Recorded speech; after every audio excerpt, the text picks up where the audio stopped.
Okay, இன்னைக்கு ஒரு device ஒன்று வந்திருக்கு. என்ன டிவைஸ்னா GoPro டிவைஸ் தான் வந்திருக்கு. ராஜபாண்டி அப்படிங்கிறவர் வந்து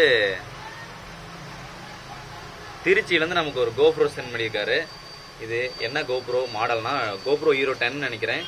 கேமரா வந்து லென்ஸ் வேலை செய்யலை அப்படின்னு சொன்னார் நினைக்கிறேன். அதுக்கப்புறம் SD கார்டு வருதுன்னு சொன்னார். பிரித்து பார்க்கலாம்.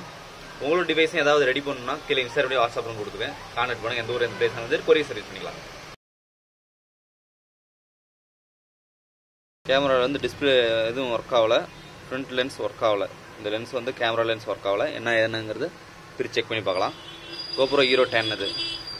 இந்த GoPro மாடல்ஸ் டிஸ்பிளேலாம் வந்து கழட்டுறது ரொம்ப காம்ப்ளிகேட்டடு. நான் ஆல்ரெடி மிஷினில் போட்டு நல்லா ஹீட் பண்ணி பொறுமையாக கழட்டிட்டு அசெம்பிள் வீடியோஸ் எல்லாமே உங்களுக்கு காமிக்கிறேன். அதுக்கப்புறம் வந்து ப்ரொஜெக்டரை டிஸ்கனெக்ட் பண்ணிட்டு ரீகனெக்ட் பண்ணி பார்த்தேன். அப்பயும் வந்து ப்ரொஜெக்டரோட வியூ வந்து லென்ஸோட வியூ தெரியல. அதுக்கப்புறம் ஃபுல்லாகவே கேமரா டிஸ்அசெம்பிள் பண்ணிட்டு போர்டு எடுத்து வெளியே வச்சு எல்லாம் செக் பண்ணி பார்த்தேன். செக் பண்ணி வந்து போர்டில் எந்த ஒரு காம்ப்ளிகேஷனும் எந்த ஒரு ப்ராப்ளங்களும் இல்லை.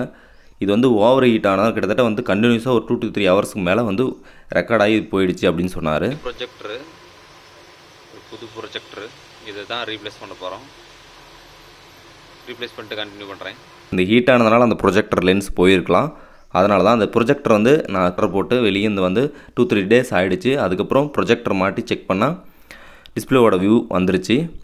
கேமரா ஆன் ஆனதுக்கப்புறம் டேட் அண்ட் டைம்லாம் செட் பண்ணிட்டு ஓகே ரெக்கார்டு லென்ஸ் வியூ எல்லாத்தையும் பார்த்துட்டு மெமரி கார்டு போட்டு ரெக்கார்ட் பண்ணியும் அதையும் செக் பண்ணி பார்த்துட்டேன். ரெக்கார்டும் ஆகுது, பர்ஃபெக்டாக ஆகுது. அதுக்கப்புறம் சவுண்டு, ஸ்பீக்கர், மைக்கு, யூஎஸ்பிலேருந்து எல்லாத்தையுமே A to Z நான் செக் பண்ணிட்டேன். வீடியோ ப்ளேபேக்கும் பண்ணி பார்த்துட்டேன். வீடியோவும் கரெக்டாக வருது, சவுண்ட் எல்லாமே வருது, எல்லாத்தையும் செக் பண்ணிட்டேன். ஓகே, இதுக்கப்புறம் ஃபுல்லாக பேக் பண்ணிவிட்டு அவருக்கு வந்து கொரியர் சென்ட் பண்ண போகிறோம். எல்லாத்தையும் ஸ்டாண்டர்ட் மைக் செட்டப்ஸ்லேருந்து வைட்லேருந்து வைட் ஆங்கிள்லேருந்து எல்லாத்தையுமே வந்து கம்ப்ளீட்டாக செக் பண்ணிட்டோம். செக் பண்ணிட்டு பேட்டரி போட்டு பேட்டரியும் செக் பண்ணிட்டு அது எல்லாத்தையும் சார்ஜிங் ஏறுதான் எல்லாத்தையுமே கம்ப்ளீட்டாக செக் பண்ணிவிட்டேன். அதுமாதிரி குயிக் ஷாட்டும் வந்து ஷட்டர் பட்டன் எல்லாமே ஒர்க் ஆகுதா எல்லாத்தையும் செக் பண்ணிவிட்டு ஒன்ஸ் அகைன் எல்லாத்தையும் ஃபுல்லாக பேக் பண்ண ஆரம்பித்து இன்னொரு டைம் வந்து ஃபுல்லாக செக் பண்ணிக்கிட்டேன். இந்த மாதிரி டிவைஸாக இருந்தாலும் சரி, GoProவாக இருக்கட்டும், GoPro என்ன மாடல்ஸாக இருக்கட்டும் எல்லாமே ரெடி பண்ணிக்கலாம். ஆனால் கொஞ்சம் டைம் எடுக்கும். அதேமாதிரி டிஸ்பிளேயில் கண்டிப்பாக பிரிக்கிறப்ப ஒரு சில ஸ்க்ராச்சஸ்லாம் இருக்கும். டிஸ்பிளேயில் சைடில் பிரிக்கிற இடத்துல அந்தளவுக்கு அக்யூரேட்டாக வந்து இதை பிரிக்க முடியாது. ரொம்ப காம்ப்ளிகேஷனான ஒன்று, காம்ப்ளிகேட்டடான ஒன்று. ஏன்னா வாட்டர் ப்ரூஃபிங் கோட்டிங் இருக்குது. ஓகே, வைடிலேருந்து எல்லாத்தையும் செட் பண்ணி எல்லாமே செக் பண்ணிட்டேன். உங்களோட டிவைஸும் இந்த மாதிரி GoPro டிவைஸாக மொபைல் டிவைஸாக என்ன இருந்தாலும் சரி கீழே வாட்ஸ்அப் நம்பர் எல்லாம் கொடுத்துருக்கேன். கான்டாக்ட் பண்ணுங்கள். எந்த ஊர் எந்த பிளேஸ் இருந்தாலும் சரி கொரியர் சர்வீஸ் பண்ணிக்கலாம். கம்ப்ளீட்டாக இப்போ இந்த GoPro ரெடி ஆகிடுச்சு. நான் வந்து ஆன் பண்ணி காமிக்கிறேன்.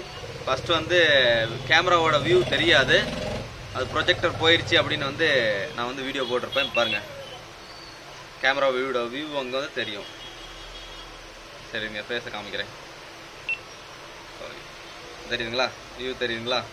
ஓகே, இப்போ இந்த டிவைஸ் கம்ப்ளீட்டாக ரெடி ஆகிடுச்சு. உங்களோட GoPro டிவைஸாக இருந்தாலும் சரி, மொபைலாக இருந்தாலும் சரி, எதாக இருந்தாலும் நம்ம சர்வீஸ் பண்ணிக்க முடியும். எந்த ஊர் எந்த பிளேஸ் இருந்தாலும் சரி கொரியர் சர்வீஸ் பண்ணிக்கலாம். ஓகே, தேங்க்ஸ் ஃபார் வாட்சிங். பாய்.